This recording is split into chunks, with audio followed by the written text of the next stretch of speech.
आज सीना ठोक के कहना चाहता हूं कि पूरे विश्व में यदि मुसलमान सर्वाधिक सुरक्षित कहीं है तो उस देश का नाम भारतवर्ष है, हिंदुस्तान है। किसी को नहीं बनाया दास, किसी का किया नहीं उपहास, किसी का छीना नहीं निवास, किसी को दिया नहीं त्रास। वही हम है भारत संतान, वही हम है भारत संतान।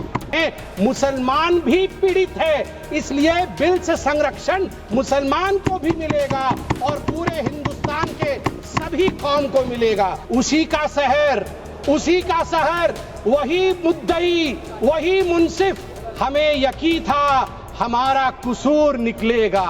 उसी का शहर मतलब एरिया खुद ढूंढ लेंगे, वही मुद्दई, वही जाके इंक्वायरी कर लेंगे, वही मुंसिफ, वही जजमेंट भी दे देंगे।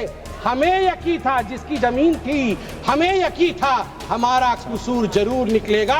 मगर सभापति महोदय, मैं धन्यवाद देना चाहूंगा आदरणीय प्रधानमंत्री श्री नरेंद्र मोदी जी का, हमारे माननीय गृह मंत्री जी का, किरण रिजिजू जी का, कि इन्होंने इस प्रकार के एक प्रावधान को यहाँ प्रस्तुत किया है जिससे देश में हम सब सुरक्षित रह सके। आज एक ऐसा दिन है जो मैं कहूंगा कि अजीब दास्तां है। प्लीज, मुझे एक तरफ बहुत खुशी की अनुभूति हो रही है कि एक ऐतिहासिक बिल के पारित होने के समय में आज लोकसभा में मौजूद हूं, और वहीं मुझे दुख की भी अनुभूति हो रही। हम सब भारत के बच्चे यहां बैठे हैं और यहां तकरार दो पक्षों के बीच इसको लेकर हो रहा है कि क्या भारत का एक पक्ष मुसलमानों के अधिकार को छीन लेगा, क्या भारत का एक पक्ष मुसलमानों को कहीं ना कहीं डरा रहा है, क्या मुसलमान आज भारत में सिमट कर रह रहा है। सभापति महोदय, मैं आज सीना ठोक के कहना चाहता हूं कि पूरे विश्व में यदि मुसलमान सर्वाधिक सुरक्षित कहीं है तो उस देश का नाम भारतवर्ष है, हिंदुस्तान है। मैं एक छोटी सी कविता पढ़ना चाहता हूं गया प्रसाद शुक्ल स्नेही जी का। किसी को नहीं बनाया दास, किसी का किया नहीं उपहास, किसी का छीना नहीं निवास, किसी को दिया नहीं त्रास। वही हम है भारत संतान, वही हम है भारत संतान। किसी का कुछ छीना नहीं है, हमेशा दिया है। जो शरणार्थी बन के आया है उसको गले से लगाया है। और केरल की बात हो रही थी, मैं धन्यवाद देता हूं केरल की भूमि को, प्रणाम और वंदन करता हूं केरल की भूमि को। वहीं से आदि शंकराचार्य जी भी आए और केरल की भूमि में कोडंगलूर तालुक के मेथला गांव में स्थित है भारतवर्ष की पहली मस्जिद चेरामल जुमा मस्जिद।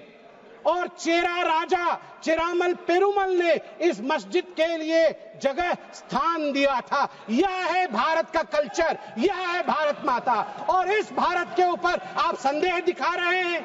क्या स्थिति है आज वक्फ को लेकर इस्लामिक देशों में?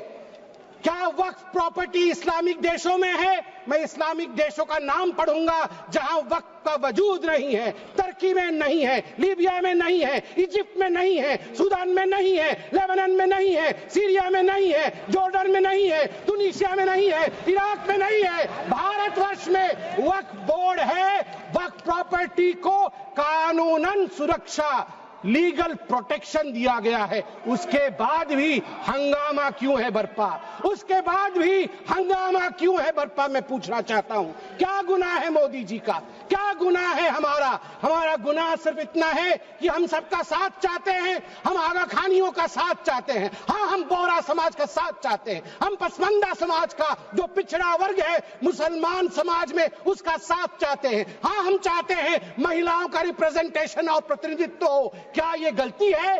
क्या मोदी जी गलती कर रहे हैं? आप बताइए। हम सबका विकास चाहते हैं, हम चाहते हैं वक्फ औलाद के अंतर्गत जब आपकी फैमिली लाइन समाप्त होती हो उस समय अगर एक बेवा हो, उस समय यदि तलाकशुदा महिला हो, उसको नजरअंदाज करते हुए किसी भी कीमत पर प्रॉपर्टी जो है वो वक्फ पे पास नहीं जानी चाहिए।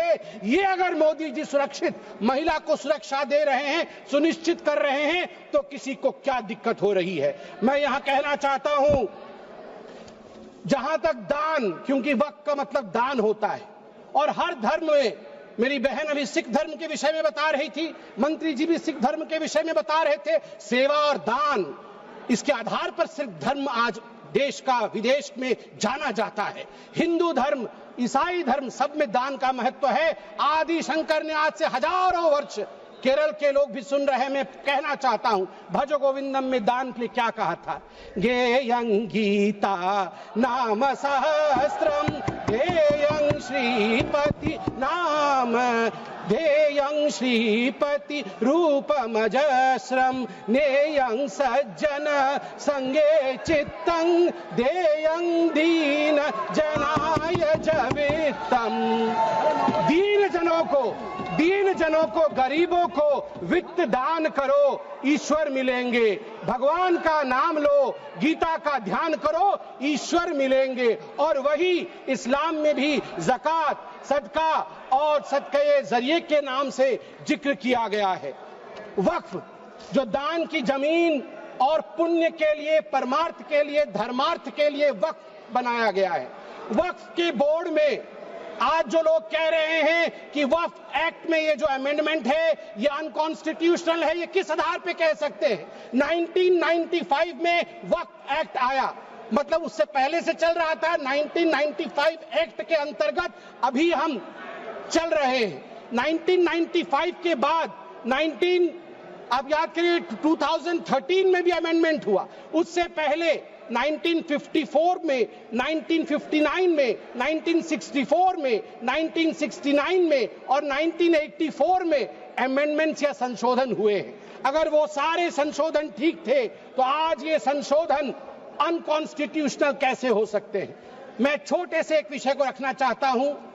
आज आप देखिए, सच्चर कमेटी ने 2006 के अपने रिपोर्ट में कहा था, सच्चर कमेटी ने कहा था कि उस समय 2006 में वक्फ के पास 4.9 लाख रजिस्टर्ड प्रॉपर्टी थी। उस 4.9 लाख रजिस्टर्ड प्रॉपर्टी से मात्र वक्फ की जो कमाई हो रही थी वो उस समय 163 करोड़ की थी। मगर सच्चर कमेटी ने कहा यदि सही तरीके से इसका इस्तेमाल किया गया होता, सही तरीके से लीज दिया गया होता, फेयर मार्केट प्राइस के आधार पर किया गया होता तो 12,000 करोड़ की आमदनी होती, 12,000 करोड़ की, 10% का रिटर्न मिलता। आपको जान के आश्चर्य होगा, ये 4.9 लाख रजिस्टर्ड प्रॉपर्टी बढ़ करके हमारे समय 8.72 लाख रजिस्टर्ड प्रॉपर्टी बनी। मतलब 20,000 करोड़ से 25,000 करोड़ तक की आमदनी होनी चाहिए, मगर आमदनी हुई कितनी? 2019 से 2021 के बीच में 166 करोड़ और 2025 में आपको जान के आश्चर्य होगा, अभी माननीय गृह मंत्री जी ने बताया लीज रिकॉर्ड 0 और आमदनी 9.92 करोड़ रुपए मात्र। उस समय 2006 में 162 करोड़ और जब ये डिबेट हो रहा है तो 9.92 करोड़। प्रॉपर्टी डबल हो गई मगर पैसे घट गए। कहां गए वो पैसे, किसके जेब में गए वो पैसे? यदि ये पारदर्शिता। वैसे सभापति महोदय, मुझे एक बात में संशय है, मुझे लगता है उत्तर प्रतिपक्ष वाले ही दे पाएंगे।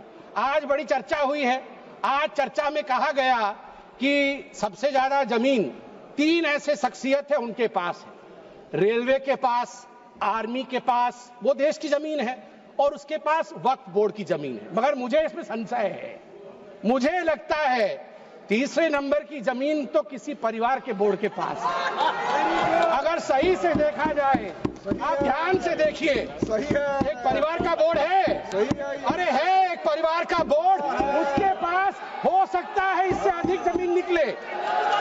सभापति महोदय, घंटी तो उनकी बजनी चाहिए, आप हमारी मत बजाइए।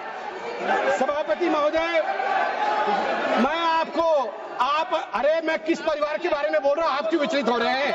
वो उधर हैं, उधर हैं। अब आप चिंता मत करें, उधर हैं, आपको नहीं। हाँ, उधर आप भी जानते हैं किधर हैं, उधर हैं। चलिए आप वक्फ पे आइए।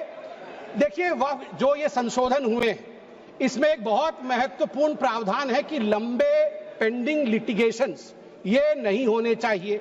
मैं आपको एक आंकड़ा देता हूं, लंबे समय तक चल रहे कानूनी मुकदमे जो पेंडिंग लिटिगेशंस, 2013 में 380 केसेस थे, जो 2025 में बढ़ करके 21,618 केसेस हो गए।